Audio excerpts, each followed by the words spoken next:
There were no countries in Africa before colonization. There was states led by respected traditional leaders. Each state had its own language is equally respected. We were Christians but worshipping God in our own African way. We were not educated but we lived a natural quality life of our choice. Polygamy was our characteristics and identity as we biblically wanted to multiply. We had glorified and dignified traditional weddings that were merely divorced. Our skin color wasn't black but chocolate brown. We didn't use money but lived healthy and fairly on barter trade. We didn't have hospitals but we had our own traditional doctors. There was love, peace and harmony amongst us. There was no hunger, poverty, corruption, fraud, murder and hate. A neighbor was treated like a family, not a foreigner or an alien. Africa was partitioned by non-Africans in the absence of African leaders. We got colonized and our resources were looted to develop non-African countries. We were pushed to arid and infertile lands infected with tsetse flies and mosquitoes. Our skin color was tanned black and linked to evil. We were called barbaric blacks, baboons, monkeys and kafirs in our homeland. We were embarrassed, humiliated, tortured, harassed, beaten and killed to be depopulated. We were intimidated and forced to spy and expose one another. We were Africans in Africa without rights in their homeland. We were Africans restricted on where to go by non-Africans in Africa. We were slaves in our homeland. Our forefathers stood up and fought. We won and got back Africa to us. We called it independence, democracy and freedom. African independence didn't come alone. HIV mounted on us. Poverty heavily came on us. Unemployment fell on us. Chaos blossomed to us. Cancer carried away our lives. Sanctions were added to us. Now it's hunger, drought, earthquakes and cyclones. Where did we go wrong in Africa as Africans? African countries are all independent from their former colonial masters. Where are the fruits of independence, if I may ask? We now worship God in a non-African way. We are no longer polygamists, we are lesbians and gays. Sodom and Gomorrah was brought to us in Africa by non-Africans. African identity has been suppressed and diluted, polluted and converted. We Africans support non-African football clubs more than our own African teams.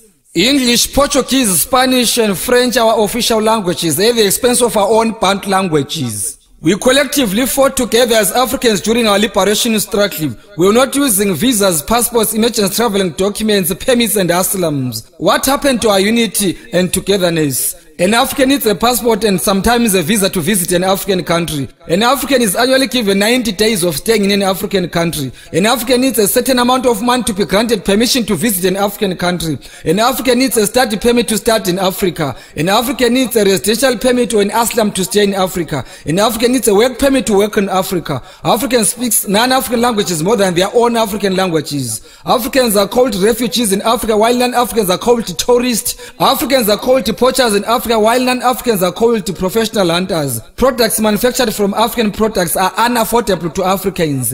Is this what we call independence in Africa?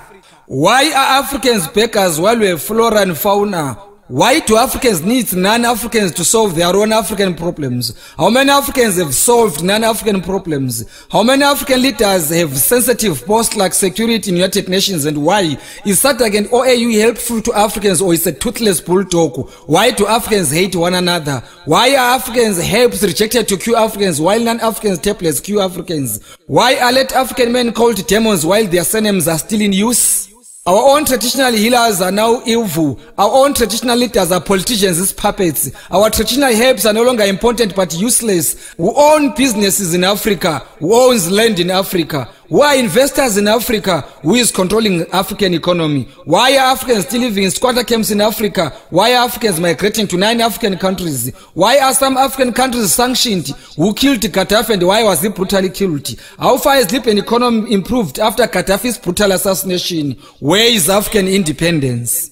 Cry, my beloved Africa, until all Africans feel at home in Africa. Cry, my beloved Africa, until Africans completely gain total control of their natural resources. Cry, my beloved Africa, until child and human trafficking is over. Cry, my beloved Africa, until human abuse is ironed out. Cry, my beloved Africa, until Bantu languages are internationally recognized. Cry, my beloved Africa, until freedom of speech and freedom after speech prevails. Cry, my beloved Africa, until all African heroes and heroines are honored when still alive. Cry, my beloved Africa, until human rights are respected, not violated. Cry, my beloved Africa, until better life for all are arrived to all Africans. Cry, my beloved Africa, until all Africans have decent shelter. Cry, my beloved Africa, until education and health is for free. Cry, my beloved Africa, until all Africans afford decent meals. Cry, my beloved Africa, maybe our Lord will bless cursed Africa one day.